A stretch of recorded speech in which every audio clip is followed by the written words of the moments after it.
নমস্কাৰ বন্ধুসকল, অসমীয়া কুইজৰ 90 নম্বৰ খণ্ডটিলৈ আপোনালোক সকলোকে স্বাগতম জনাইছো। আজিৰ অনুষ্ঠানটোত 7টা সংগ্ৰহিত প্ৰশ্নোত্তৰ লৈ আহিছো। প্ৰত্যেক প্ৰশ্নত আগৰদৰে 5 ছেকেণ্ডকৈ সময় দিম। যদি তাতকৈ বেছি সময় লাগে তেনেহলে ভিডিঅ'টো ৰখাই লৈ উত্তৰটো দিবলৈ চেষ্টা কৰি চাবচোন। শেষত কোনে কেইটা উত্তৰ দিব পাৰিছে কমেন্ট কৰি জনাব। তেনেহলে দেৰি নকৰি আজি অনুষ্ঠানৰ প্ৰথম প্ৰশ্নটো আগবঢ়াইছো। 1997 চনত মুক্তি পোৱা এখন জনপ্ৰিয় ছবি টাইটানিক। এই টাইটানিক কথাছবিখনৰ মুখ্য নায়িকাৰ ভূমিকাত অভিনয় কৰা ৰজৰ চৰিত্ৰটো ছবিখনৰ বাবে এটা উল্লেখযোগ্য সাফল্য। এতিয়া আমাৰ প্ৰশ্ন হ'ল, এই চৰিত্ৰটিত অভিনয় কৰা নায়িকাগৰাকীৰ নাম কি?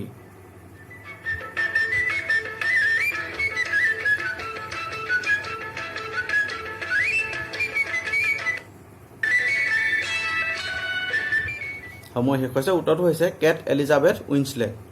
এতিয়া 2 নম্বৰ প্ৰশ্নটো আগবঢ়াইছো। আন্ধাৰত নিজৰ মুখ এখন শ্ৰেষ্ঠ গল্প সংকলন। 1998 চনত সাহিত্য একাডেমী লাভ কৰিছিল এই গল্প সংকলনখনে। এতিয়া প্ৰশ্ন হ'ল, এই গল্প সংকলনখনৰ সাহিত্যিকজনৰ নাম কি?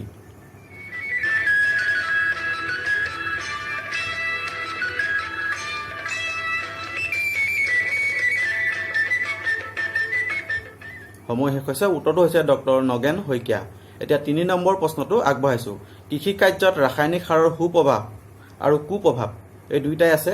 এতিয়া প্ৰশ্ন হ'ল, এই ৰাসায়নিক সাৰত থকা মূল উপাদান কেইটা কি কি?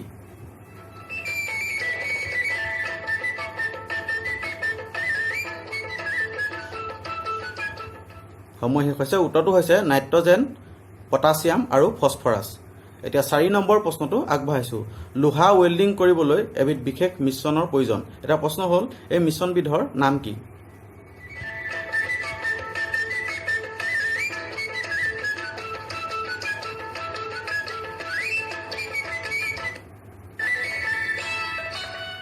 সময় শেষ হৈছে। উত্তৰটো হৈছে অক্সিজেন আৰু এচিটাইলিনৰ মিশ্ৰণ ব্যৱহাৰ কৰা হয় লোহা ৱেল্ডিং কৰিবলৈ। এতিয়া 5 নম্বৰ প্ৰশ্নটো আগবঢ়াইছো। কোনখন অসমীয়া ছবিয়ে ৰাষ্ট্ৰীয় পৰ্যায়ত সৰ্বপ্ৰথম আঞ্চলিক ভাষাৰ শ্ৰেষ্ঠ ছবিৰ পুৰস্কাৰ লাভ কৰিছিল?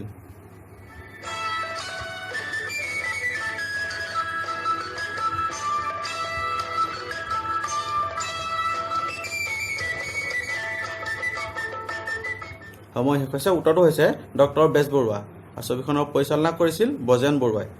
এতিয়া 6 নম্বৰ প্ৰশ্নটো আগবঢ়াইছো। ভাৰতবৰ্ষ বিভিন্ন জনগোষ্ঠীৰ দেশ আৰু এই জনগোষ্ঠীবোৰৰ মাজত ভাষাও ভিন ভিন ধৰণৰ। এতিয়ালৈকে আমাৰ দেশত কিমানটা মাতৃভাষা আছে? আমাৰ অসমীয়াৰ দৰে অন্য কিমানটা মাতৃভাষা আছে?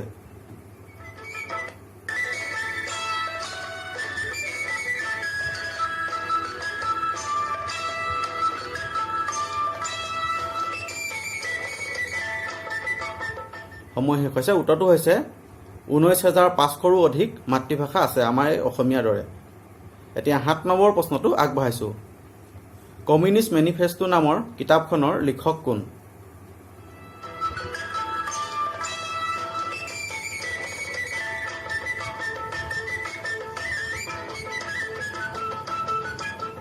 সময় শেষ হৈছে। উত্তৰটো হৈছে কাৰ্ল মাৰ্ক্স।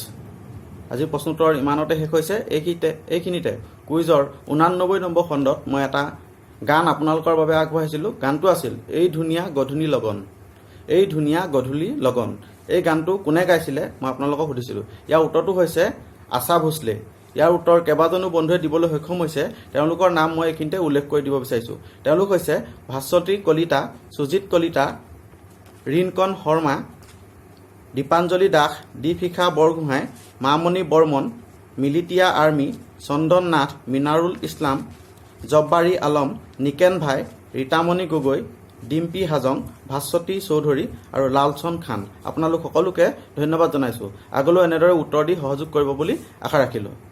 শেষত 2টি সাঁথৰ আৰু এষাৰি মহৎ লোকৰ বাণীৰে আজি অনুষ্ঠানটো সামৰণি মাৰিম।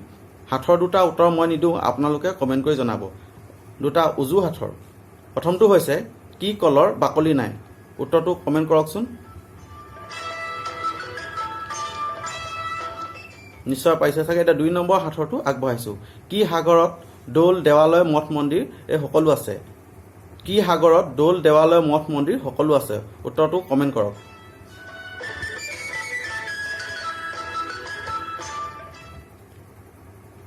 নিশ্চয় উত্তৰটো পাৰিছে। শেষত এফাকি মহৎ লোকৰ বাণীৰে আজি অনুষ্ঠানটো সামৰণি মাৰিম।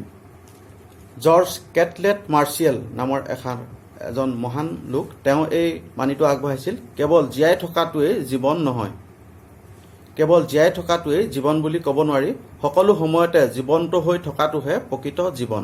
এটা উল্লেখযোগ্য মহান বাণী। আজি অনুষ্ঠানটো ইমানতে সামৰণি মাৰিছোঁ। যদি ভিডিঅ'টো চাই অকণমান হ'লেও ভাল পালে তেনেহ'লে লাইক কৰিব আৰু ভাল হৈছে বুলি কমেণ্ট কৰি উৎসাহ যোগাব। আৰু যিসকল বন্ধু নতুনকৈ এই চেনেলটোলৈ আহিছে তেওঁলোকে পাৰিলে চেনেলটো ছাবস্ক্ৰাইব কৰিব। পৰৱৰ্তী খণ্ডত পুনৰ লগ কৰাৰ আশাৰে আজি অনুষ্ঠানৰ পৰা বিদায় মাগিছোঁ। ধন্যবাদ জনাইছোঁ সকলোকে।